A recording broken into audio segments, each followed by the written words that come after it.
무분별에 대해서 이야기를 해 보겠습니다.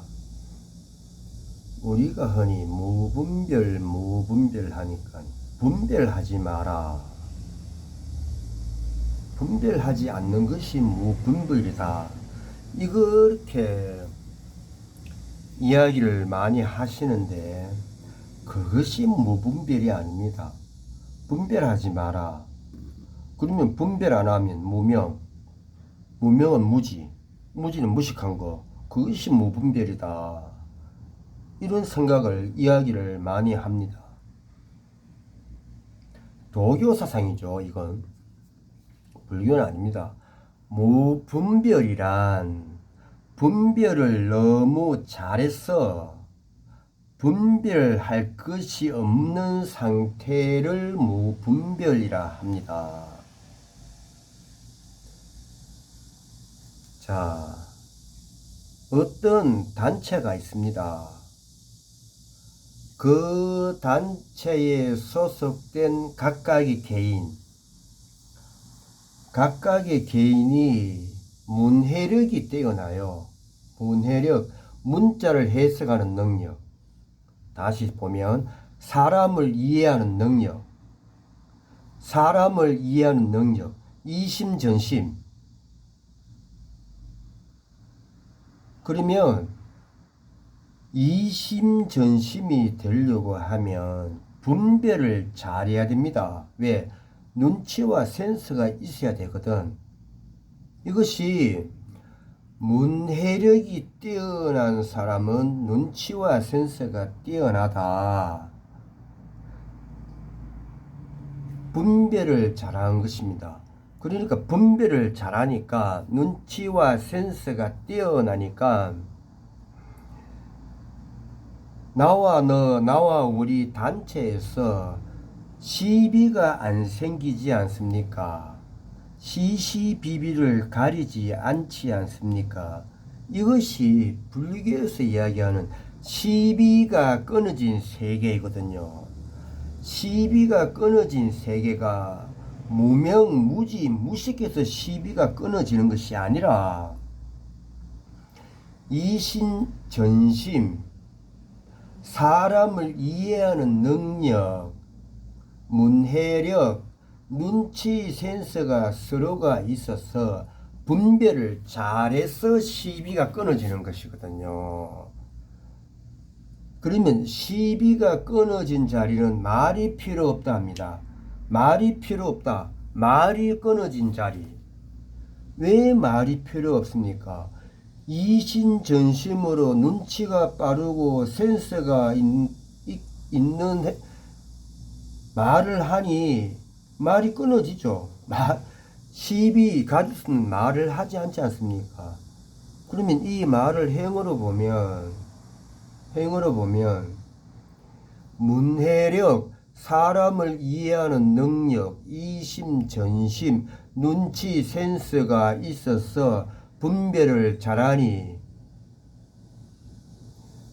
쓸데없는 시잘데기 없는 말이 필요가 없고 그러니 말이 끊어지고 그러한 쓸데없는 시잘데기 없는 행동을 안 하니 시시비비가 끊어지는 자리다.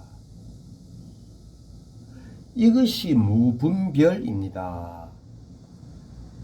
그러면 사람을 이해하는 능력, 문해력이 있고 눈치가 있고 센스가 있고 분별을 잘하고 시시비비가 끊어진 자리, 시비를 가리지 않고 말이 끊어진 자리, 쓸데없는 말, 쓸데없는 말을 하지 않고 필요한 행을 한다.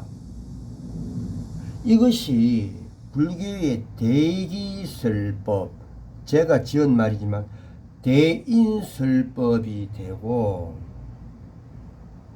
자릴이타가 되고 금강경에 위타인설, 위인해설이 되고 이것이 무분별입니다. 그러면 금강경에 부처님 열의 대보살이 나옵니다. 그러면 부처님 열의 대보살은 무분별을 하시는 분이다, 이렇게 보거든요. 그러면 부처님 열의 대보살님은 무명무지 무식한 것이 아니고 분별을 엄청나게 잘하는 사람이다, 그렇게 됩니다. 그러면 어떤 단체가 있으면 그 단체에 있는 분이 법화경에 그 단체가 있는 자리가 영축산이라고 한다면 그 영축산에 그 자리에 부처님 열의 대보살이 있으면 다들 분별을 너무 잘하는 거야.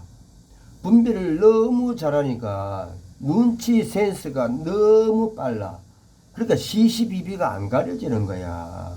쓸데없는 말, 쓰잘데없는 말을 안 하니 싸움이 안 일어나는 거야. 다 정다운 거야.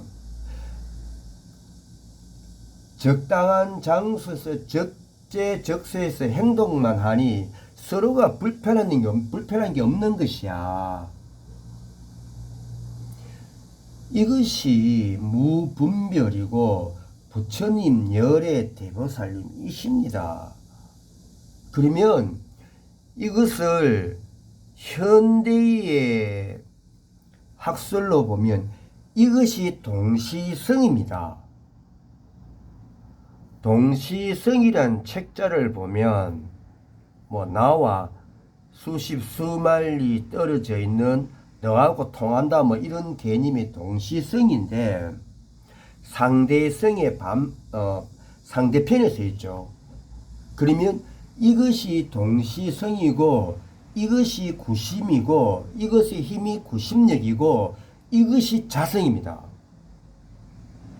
그러면 무분별이라는 것은 문해력이 뛰어난 사람이고 문해력이 뛰어나니까 사람을 이해하는 능력이 뛰어나는 사람이고 사람을 이해하는 능력이 뛰어나니까 눈치 센스가 빠르고 깊은 사람이고 눈치 센스가 빠르고 깊은 사람이 모여 있으니 시비가 끊어지고 시비가 일어나지 않고 말이 끊어지고 말이 일어나지 않고 행위 서로 적재적소에 필요한 행만 하니 불편함이 사라지고 이것이 사라지니 이것이 동시성이고 이 동시성이 구심이고 이것의 힘이 구심력이고 이것이 자성이다. 이것을 갖추고 이것을 간직하고 이것을 구축하고 계신 분이 부처님이고 열애님이고 대보살이다. 이렇게 되는 것이거든요. 그러면 내가 이러한 무분별적인 사람이 되기 위해서는 세간에 엄청난 공부를 해야 됩니다. 세간에 엄청난 일을 해야 됩니다. 세간에 엄청난 봉사를 해야 됩니다. 그러면 출세간 사찰 절에 오면 엄청난 경전 공부를 해야 됩니다. 엄청난 불교적 수행을 해야 됩니다. 엄청난 불교적 봉사를 해야 됩니다. 그렇게 해야지 문해력이 생기지 않겠습니까? 문해력이 생겨야 사람을 이해하는 능력이 생기거든요. 그래야 눈치 빠른 사람이 되지 않겠습니까? 센스가 있는 사람이 되지 않겠습니까? 그렇게 해야 시비가 끊기지 않겠습니까? 그래야 시비가 끊어진 자리가 되거든요. 불필요한 말을 하지 않게 되지 않겠습니까? 이것이 말이 끊어진 자리거든요. 이런 행을 해야 적재적소에서 필요한 행을 하지 않겠습니까? 그러니 그 단체에 있는 세간이라 보면 단체, 출세간의 단체, 그 단체에 있는 사람들이 안정이 되고 편안한 상태가 되지 않겠습니까? 이것이 무분별이거든요. 이러한 행을 하신 분들이 금강경의 부처님이고 열애고 대보살이시거든요. 그래서 무분별이 도교에서 이야기하는 빌공이 아니고 빌허의 무분별이 아닙니다. 불교는 빌공의 무분별을 이야기하거든요. 도교는 빌허의 무분별을 이야기하거든요. 빌허의 무분별, 허망하다. 허망하니까 무명이죠. 무명이니까 무지가 돼. 무지니까 무식한 거지. 그러니까 요즘도 보세요. 스포츠 보세요. 중국의 열렬한 스포츠인들, 스포츠 응원하는 사람들이 어떤 행동을 하는가, 외국에 나가서 어떤 행동을 하는가, 요즘 유튜브에 많이 올라오거든요. 빌허의 허를 무분별로 보니까 허망한 거야. 허망한 거야. 그러니까 자기 하고 싶은 대로 하는 거야. 이게 무명이거든.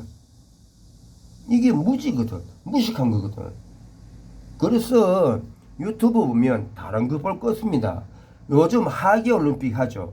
하계올림픽 하면 중국 하계올림픽 출전 선수단들이 어떠한 행을 하는지, 중국 응원단들이 어떠한 행을 하는지 유튜브에서 답이 나오거든요. 그게 빌허의 허입니다. 빌허의 허의 무분별입니다. 하지만 불교의 무분별은 빌공의 공입니다. 빌공의 무분별입니다. 빌공은 비었다는 것이 아닙니다. 비었다는 것이 아닙니다. 간단하게 비유를 들면 제 유튜브에 있습니다만서도 이 빌공에 대해서 간단하게 비유만 들어보겠습니다.